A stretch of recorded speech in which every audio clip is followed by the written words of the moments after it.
Hey, Mac. What did you have for breakfast today? Why do you have to ask me this on a bad day? Because I know what I had for breakfast today. Well, I had some pea shoots and some red radish shoots because I have a microgreen subscription, so they get delivered every Monday. So I had some Not of a those, sponsor. but had some of those in one hand, and in another hand, I had a brownie. Okay. Hold on. I thought my breakfast was weird. What's the difference between a radish shoot and a radish? Is my first question. Well, it's like a microgreen, so it has all the vitamins and stuff in it, but I'm not knowledgeable, so Does it taste like a radish? Are you eating grass, Mom? it kind of has like a spicy taste to it. Yes, and it's very delicious. It's probably one of my favorites. But it's grass. It's like the beginning of your radish. Yeah, because I had sunflower ones last week.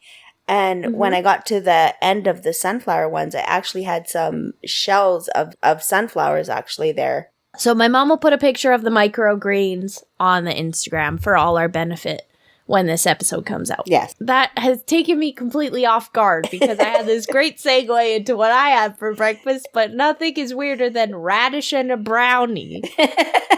Well, it was red radish shoots and pea shoots. Aren't you supposed to make sure your pea shoots in the toilet? No. But I had that in one hand and I had a brownie in another hand, and then I had my coffee. Oh my goodness. Okay, well, I'm going to tell you what I had for breakfast anyway. Okay. Even though it's not going to top that. Oh. I had refried pizza for breakfast. What? Someone, and I can't give them credit because I can't remember who it was. We were talking about eating pizza cold. And someone was like, no, I always heat up my pizza. And I'm like, microwaved pizza is gross. Yes, I agree. The cheese is all weird. It's just soggy. And they're like, no, I put it in the frying pan and I fry it for a couple minutes on each side.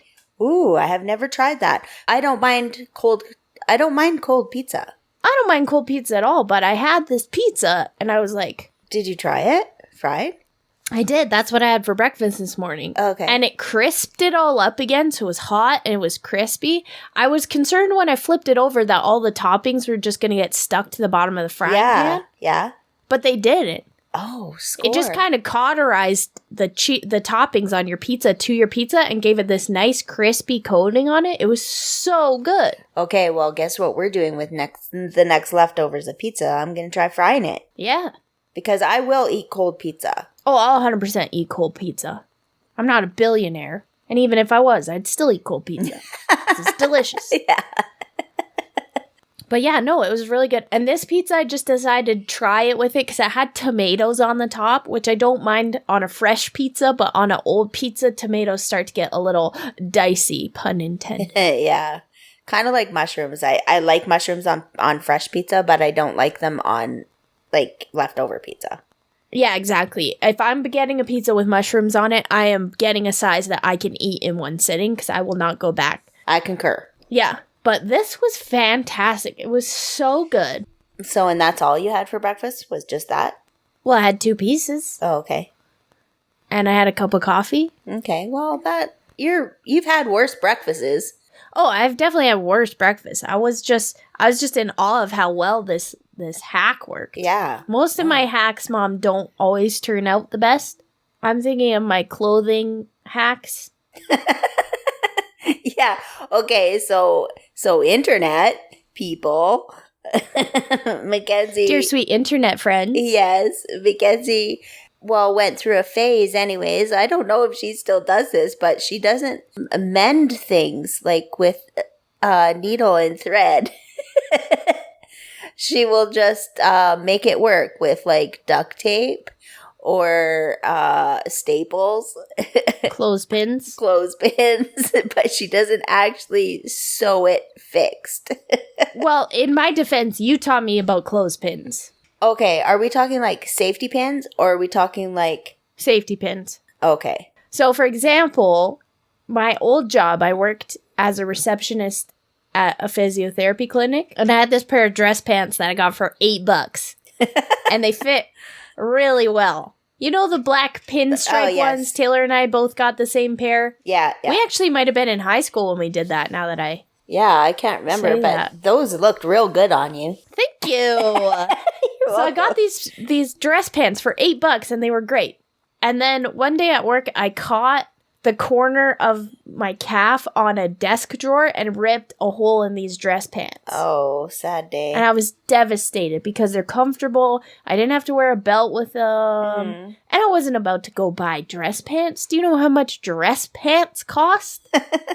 Okay, but you don't ever want a power suit? I've always wanted. No, I've never wanted a power suit, Mom. Oh, I've always dreamed of having a power suit. No time like the present, Mom. You could be treadmilling along with your power suit on. I feel like I'd be like some kind of superhero in my power suit. Like, are you talking about just matching dress pants and a jacket, or what qualifies as a power suit? Yeah, just like a pantsuit that just makes you think, oh, I am all this. Like you could take down, you could take down a corporation in that power suit. Yes, I could, yeah. I feel like a power suit for you and a power suit for me are different. Because a power suit for me would be like a mech suit that you could just march around in, robot, Iron Man, exoskeleton type situation. Yes, that's what I think of when I think of a power suit. Yeah, your Thor costume is your power suit. Yeah, exactly. I've never wanted a power suit. I have wanted a oversized blazer. Mm-hmm. Because I saw a character in a TV show once had a bunch of them, and I was like, those look cool. But then I never got one. Well, there's still time. Yeah, that's true. There's time for both of us, Mom. Yeah. I'll mail you my Thor costume if you want. Oh, I'm pretty sure I couldn't fit into it. But I know that you can, because Dad fits it, Uncle Dan fits it, Caleb fits it, and Adam fits it. Because that one Christmas, we all took turns trying on the Thor costume and taking pictures. So I know for a fact that's right, that you fit into the Thor costume. That was a great Christmas. You guys had fun doing that. So did we. It was so fun, yeah. Auntie Wendy and I got some good laughs from that. How did you mend your dress pants? Oh, yeah. I stuck a clothes safety pin sideways through the hole that just held it together on the inside of the pants. So I would just flip the pants inside out, safety pin it, wear the pants, get home from work, take the safety pin out. Mm-hmm. Every time I washed the pants, or sometimes I would forget, and then I'd just get jabbed with a safety pin a hot safety pin when I was pulling my stuff out of the dryer, which was unpleasant, but that's the world we live in. So you just continued to pin it every time? You didn't just pin it the one time for an emergency and then sew it the next time? No. See, that's what I'm getting I think at. I did try to staple it, but it kind of frayed it and made it worse. Yeah, see, that's what I'm getting at. Yeah, safety pins and stuff are great for, emergency, but it's not long-term fix. Well, okay, but hear me out. Guess what I learned how to do during the pandemic? Needlepoint? No. I learned how to darn socks. Oh, you did? What made you take up this talent? Well, I started to get, when everyone was freaking out and buying toilet paper, I was like, what if I can't get socks? Okay. And then I always get frustrated when you have one sock, because I keep my socks in pairs, okay? Okay. It is very rare for me. I'm not saying I never do it, but it is very rare for me to wear mismatched socks. Okay. I never wear mismatched socks to work. Okay. Yeah, I would not do that. Yeah, the only time I wear mismatched socks is sometimes around the house. And this is the reason why I do it. Because you get a pair of socks and one of the socks ends up with a hole in it, but then you've got the other sock is perfectly good. So why would you throw out both of them? It's wasteful. No, I would get rid of both of them unless I had a bunch of socks were exactly the same and it didn't matter. I'd get rid of both of them. Well, Mom, I decided to learn how to darn socks. So I have been darning my ankle socks. No, you haven't. Yes, I have. It's not as difficult as you would think. I feel by the time you get to the point in your socks life that you need to darn them, that you just need to get a new pair of socks. Well, I suppose that depends. I really like the set of socks I have right now. They're comfortable. We've been through a lot together, and so I'm happy to darn them. And sometimes you can darn socks with whatever color thread you want, Mom. Okay, so then your socks are no longer matching then if you're doing that. Yeah, but if it's just a hole in the bottom of the sock that nobody sees. Okay, but so are you actually getting holes in the bottom of your sock and not like in the toe or the heel? No, I never get holes in the toes of my socks. It's always the heel and the ball of my foot I just wear out. Yeah, you wear them out, so throw them out. I just don't like socks. I wear socks often enough that my roommates are like, "Oh, are you sick?" when I don't wear socks. Okay. Okay, so you just decide that you're going to sew or darn your socks. Verb, yes. What did you do? Just go to the YouTube? Yeah. Really? Oh, yeah. They got videos, any kind of skill you want to learn. Sock darning. I learned how to crochet off YouTube. I learned how to knit off YouTube, although I hate knitting, so I never do it. Well, why do you like crocheting over knitting? Knitting? Okay, here's the problem with knitting. Crocheting, if you tend to crochet your stitches too tight, you just do your first row with a bigger hook so that the loops are bigger. So it's harder for you to do it too tight. Versus knitting, I feel like you have to hold it and you have to count stitches, which I have no patience for. You have to count stitches, and a lot of times I get it so tight I can't get the needles in properly by the time I'm on my third or fourth row, so it's annoying. Okay. So I can crochet faster. It's a lot easier to crochet just whatever you want because you don't really have to count stitches. I find anyway. I'm sure there's going to be some people who are like, actually, knitting is much more versatile. Yeah, you're going to. But like, honestly, for me, crochet has been really easy to make whatever I want because you learn how to do the stitch and then you just manipulate that stitch for whatever you want to make. So if you decide you want to crochet a pair of golf shorts or a dog bed or what else have I done? I crocheted a little stuffed animal for one of my friend's kids a couple Christmases ago. And I had no idea what I was doing. I didn't use a pattern. I just figured it out. Oh, really? Yep. I have knitted and crocheted, and I don't like it enough to keep pursuing it. Is what it boils down to. I will never be the person who does, like, you know, people who make, like, those really intricate, delicate, like, baby blankets or doilies or whatever. I don't have the patience for that. I want to be done the project in a few hours. Yeah, I think I'm very project-oriented, so if I'm going to start something like that, I want to be able to finish it in one sitting. Yeah. And like, I like doing puzzles and stuff, but the problem is I want to be able to finish it in one sitting. I don't want to come back to it for days and days on end. Is that because you want to finish it or because you don't want to leave stuff out on the table? Gotcha. Got ya. Well, probably both. You've been exposed. I do not. Okay, yes, I do like things to be put away. But at the same time, I definitely want to start a project and see it completed. So I think as far as hobbies go, I don't pick those kinds of projects to do. Like I'd rather do a cake or, do baking or cooking or something where I see the end product. Right. Right. So I've got, 2 or 3 hours of doing something in the kitchen and then voila, look what I've done. Being in the kitchen mostly gives me anxiety and food poisoning, so I don't spend too much time in there.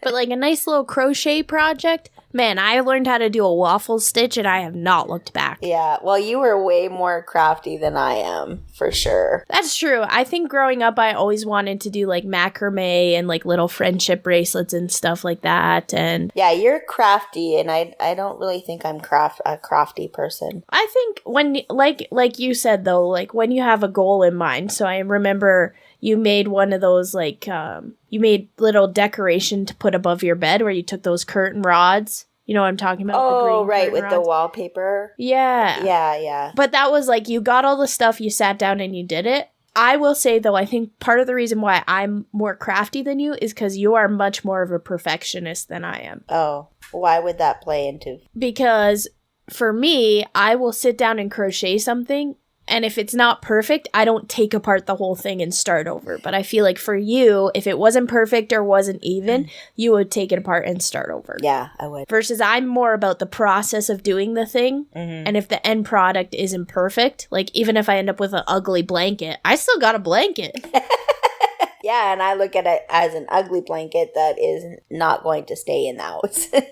Yeah. So I started crocheting a blanket not too long ago and then realized the yarn I was using got discontinued. Oh, no. So I've just been doing stripes of different colors of whatever yarn I got laying around the house. Oh, my gosh.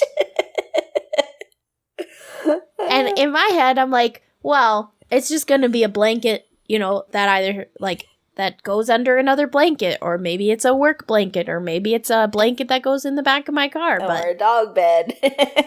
Oh my goodness. Yeah. But I mean, this is also like sweet internet friends. Dear sweet internet friends. Mackenzie has crocheted, I think it was crocheted, team shorts for men. Yes. Golf shorts. Yeah. Do you want to see the most recent pair I did, Mom? I accidentally made them way too big. Just a second, I'll show you. I feel like they couldn't actually be like way too big. I think they would still be hugging. So the first pair that I made were too small. They fit like yoga shorts, okay? On a man. It wasn't so much that it was on a man as it was on my roommate, and he kept introducing me to people as the person who made his shorts. And I just didn't want to be held responsible for that particular yarn crime. So then I'm making a second pair of shorts so that him and his best friend can be matchy-match. And so I was like, okay, the first pair I made too small. I'm going to learn from my mistakes. Well, I did learn that the pendulum may have swung too far in the other direction.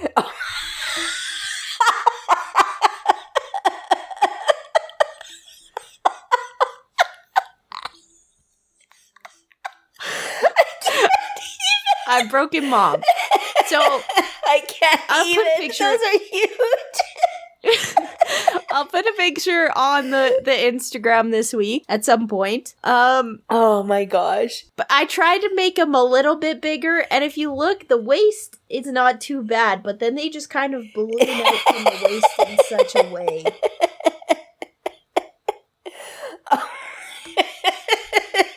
It's just bad, you guys. And you know what the worst part is? I was really proud of this cute little pocket I put in it. Oh my goodness, yeah. I got this adorable little pocket I figured out I jimmy rigged to get onto the shorts, but then the shorts are just huge. And guess what? Once it's all crocheted, you can't really take the shorts in.